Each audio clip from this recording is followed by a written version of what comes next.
Günün sonuncu məsələsi bu nə idi? Qrafik verilib, hidrogen və oksigenin reaksiyası zamanı reagentlərin və reaksiya məhsulunun kütlələrinin zamandan asılılıqları.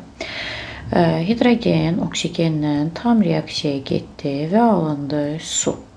Əgər 4 qram hidrogen götürsəydik, 32 qram oksigenlə reaksiyaya girərdi, 36 qram su alınardı.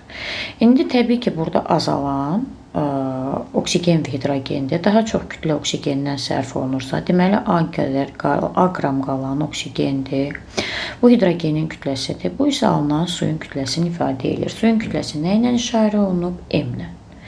İndi bax, bura hər hansı bir baxıb görürəm ki, hidrogenlə oksigen eyni kütlədən başlayıb. Yəni, başlanğıcları hər ikisinin x-iymiş. Hər hansı bir B yazsam, B nəyə bərabər olacaq? 32M bölmək 36. Bunu da ixtisarlarını aparsam, 8M bölmək 9. Eyni şəkildə hidrogeni də hesablasam, hidrogenin də sərf olan miqdarı olacaq M bölmək 9 kimi. İndi şərtə görə hidrogen başlanğıcda x imiş və ondan M bölmək 9-u sərf olunub, qalıb nə qədər? A plus 42 qram. Oksigen də başlanğıcı x idi. Bundan 8M bölmək 9-u sərf olundu. Qaldı nə qədər? A qram. Elə isə A-nın, bax bu qiyməti gətirin burada yerinə yazam. Olsun x minus M bölmək 9 bərabərdir.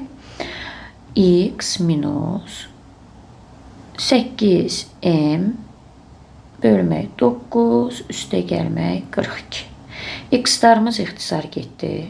Hər tərəfi 9-a vursam və keçirsəm bu tərəfə olacaq.